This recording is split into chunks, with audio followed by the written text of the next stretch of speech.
detach our, ikangay sympathy to our people.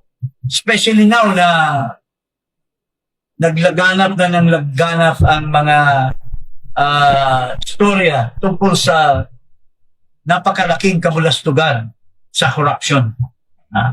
Na wala pa rin tayong nakikita na lunas. Wala pa rin tayong nakikita na may mga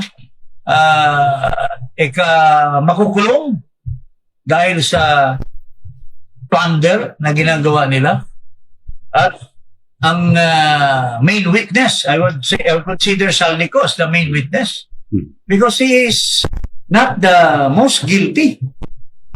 Saldico. Because pinapa-itsapuira si Saldico para hindi makapag-testify ng kung sino pang nasa ibabaw sa kanya. Kaya he is protected while he is away.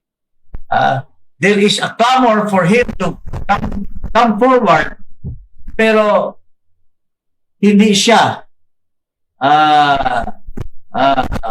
nakikinig sa hinaing ng tao na pumunta siya because alam niya na protektado siya sa mga nakakataas na mga conspirators niya dito sa napakalaking plunder ng pera ng bayan dito sa ating bansa.